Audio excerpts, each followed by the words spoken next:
Doctor साहब, हुकूमत और तहरीक इंसाफ के दरमियान मुज़ाकरात की नाकामी के बाद ये मामला अब दोबारा अदालतों में जा चुका है। क्या अदालतों से इसका कोई हल निकल पाएगा? देखिए जी, बात ये है कि पहले तो ज़रा ये देखें कि ये हमारा जो मौजूदा अरेंजमेंट है, जी। हमारे जो इस वक्त हमारे हुक्मरान हैं, ये क्यों आए थे? जो पब्लिक में बात हुई, इनकी तरफ से खुद कही गई, वो बड़ी वाज़ेह थी। उसमें दो बातें थी और मैं दोनों बातों को चलें मैं तस्लीम कर लेता हूं। पहली बात ये थी कि हम इसलिए आए कि हमें कहा गया कि इमरान खान अगले पता नहीं 10 साल या 20 साल रहेगा हुकूमत में, 10 साल शायद, और वो सबको उठा के जेलों में डाल देगा, ऑन रिकॉर्ड ही देगा। तो इसलिए उसने चूंकि कहा हम जेलों में डाल देगा, तो इसलिए हमने उसकी हुकूमत गिरा दी। जेलों में बैठे बैठे हमने अंदर अंदर कुछ क्या हुआ खुदा जाने, हुकूमत गिरा दी। चलें जी, गिर गई हुकूमत इमरान खान की, और गिराई जेलों में बैठ के। ये बड़ी इंटरेस्टिंग बात है, ये भी तारीख में लिखा जाएगा ना कि ये जेलों में बैठ के गिराई गई हुकूमत गिर गई, चलें गिर गई, हो गया। दूसरा कि जी मुल्क डिफॉल्ट होने वाला था और मुल्क की मईशत बर्बाद हो गई थी। इमरान खान जो मुआहदा कर गए थे आईएमएफ के साथ, और आखिर में जाके उनका एक पूरा वो जो उन्होंने ऑयल वगैरह का वो जो कीमतें कम कर दी, मुल्क बिल्कुल श्रीलंका बन जाता हम ना आते। तो मईशत हमने ठीक करनी थी। ये दो बातें थी जो पब्लिक में थी। लेकिन फिर उसके बाद साइड पे यकीनन तवक्कुआत थी। एक तवक्को ये थी कि नवाज शरीफ साहब की वापसी होगी, क्योंकि उनके बरादरे खास जो है वो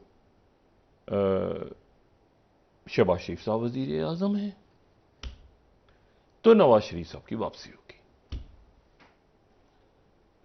साल से ऊपर हो गए हुकूमत को,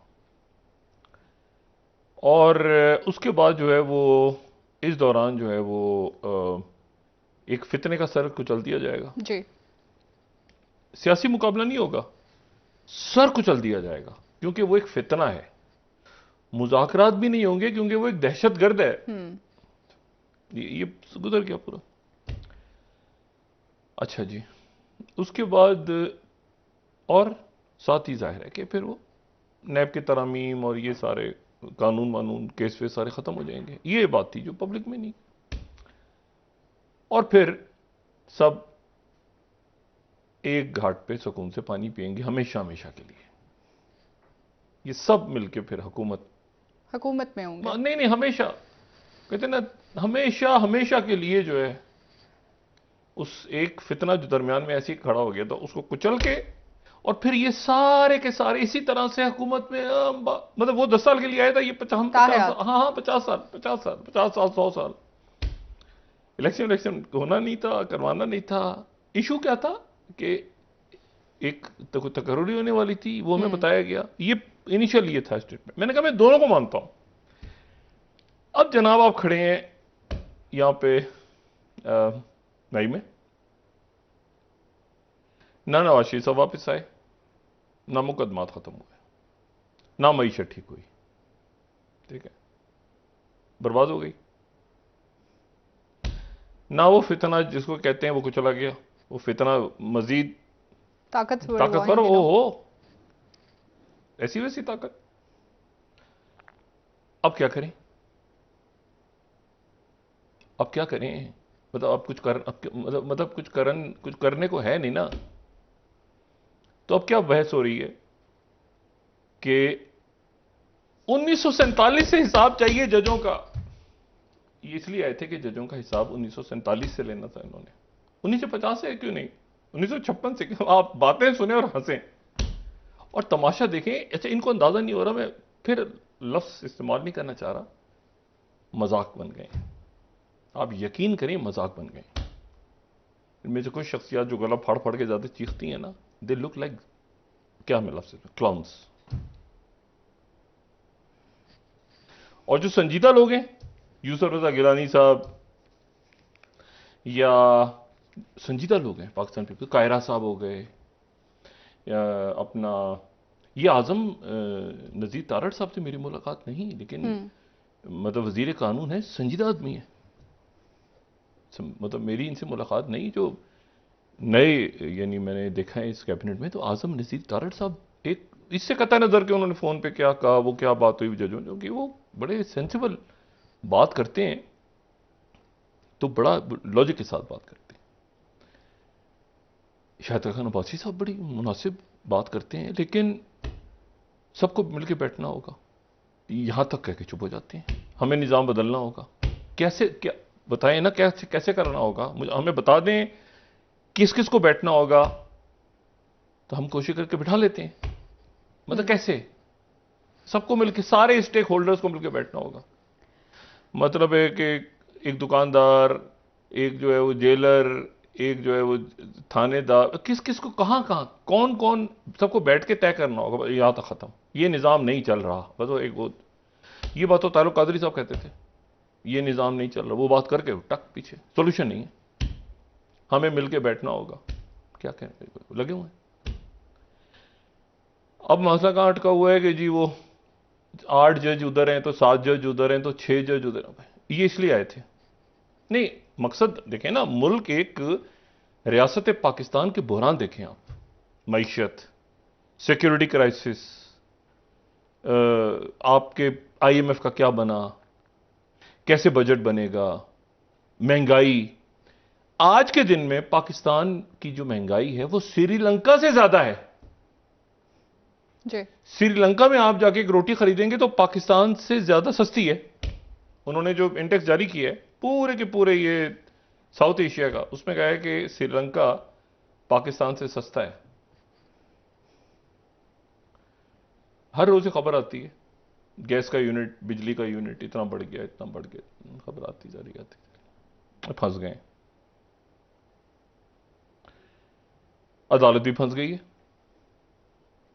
ठीक है, इलेक्शन कमीशन भी फंस गया है, सब फंस गए, ठीक है। अब करें क्या भाई, हम क्या करें, तो हमें कुछ बताएं ना, पब्लिक क्या करे। कोई शाहिद खान अब्बासी, कोई इमर्जिंग पाकिस्तान, कोई जरदारी साहब का जो फॉर्मूला है, कुछ तो करें। वो भाई अदालतें भी लड़ रही हैं, वो भी लड़ रहे हैं, वो भी लड़ रहे हैं, जुलूस निकल रहा है। अच्छा, रोज खुश हो रहे हैं 3 से 7 बजे उसकी जमानत कैंसिल हो गई, उसका वारंट निकल आया, पूरी कौम ट्रक की बत्ती के पीछे, लोगों रोटी नहीं खाने के लिए, सिक्योरिटी क्राइसिस है। देखिए, हमें तो पब्लिक को क्या पता है, लोगों का रौला पड़ा हुआ है यहां पे। हर रोज खबर आ जाती है ना, गैस का यूनिट, अच्छा वो बाहर के साथ लोगों की ट्रैवलिंग इंडस्ट्री बंद हो रही है, क्योंकि पे आपने उसमें करना है डॉलर्स में, रियाल पे लोग हज पे नहीं जा पा रहे, मतलब बाकी इश्यूज। अच्छा वो भी, उसमें भी बड़ा रौला पड़ गया ना, अच्छा खासा उसमें खांचा लग जाता था, वहां घर वर देते थे, हज के कोटा वोटा बेचते थे।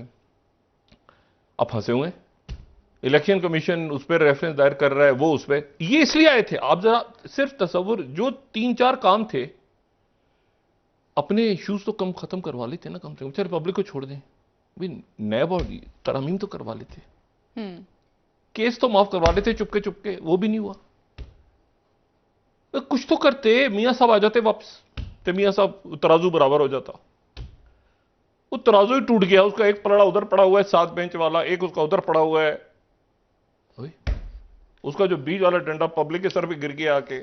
ओ भाई, आप मुझे ये बताएं, इसका कोई हल बताएं। इसका हल की सिर्फ एक बात वो करते हैं, जो मैं फिर कहता हूं ना, शाहिद खान अब्बासी के साथ मैं उनको ढूंढ रहा हूं, जो मिले थे 1-2 दिन पहले, मगर वो निकल गए या मैं निकल गया, कुछ चक्कर हुआ। मैं उनसे पूछूं कि हुजूर इसका कोई हल बताएं आप। एपीसी हो रही है, एपीसी में तय क्या हो रहा है, पता नहीं, सूबों के खिलाफ साजिश कामयाब नहीं होने दीजिए कि ये साजिश कौन कर रहा है, कौन साजिश कर रहा है। इंडियंस कर रहे हैं, अमेरिकन कर रहे हैं, रशियन, कौन साजिश, सूबों के खिलाफ कौन कर रहा है साजिश कर रहा है कोई।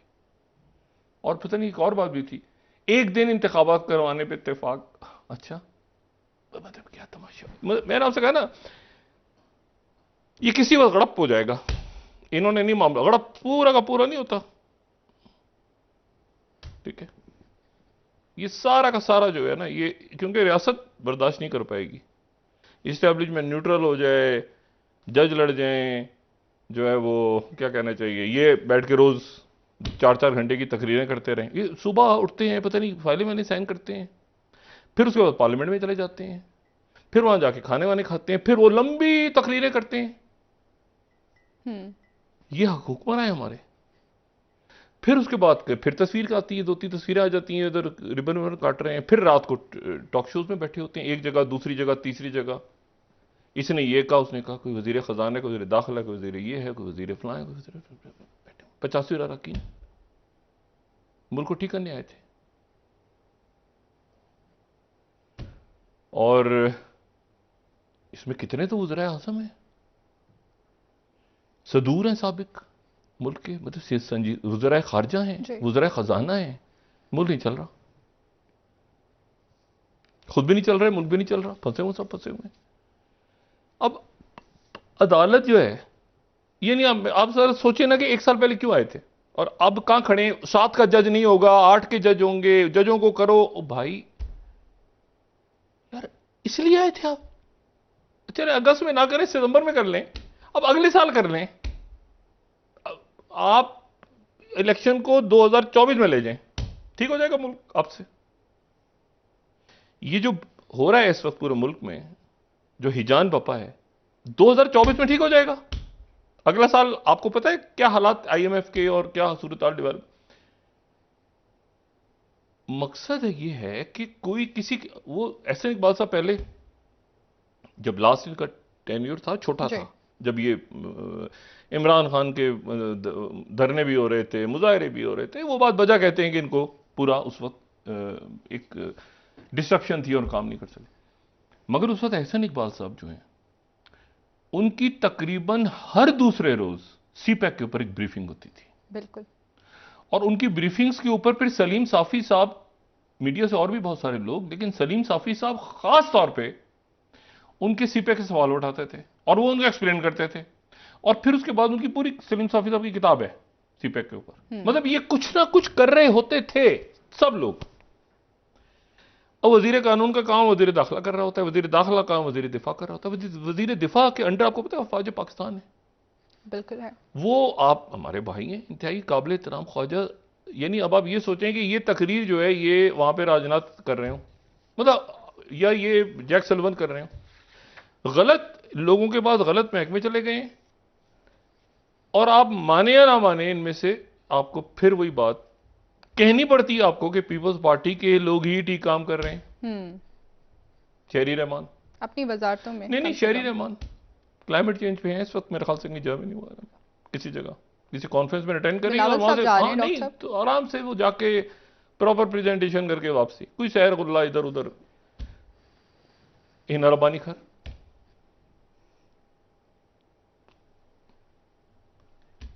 मतलब ये 2 वजारतें तो हैं ना, और बिलावल भी अपनी जगह ठीक, मतलब है कि वो ये कुछ तो कर रहे हैं ना। अच्छा, इशू ये है,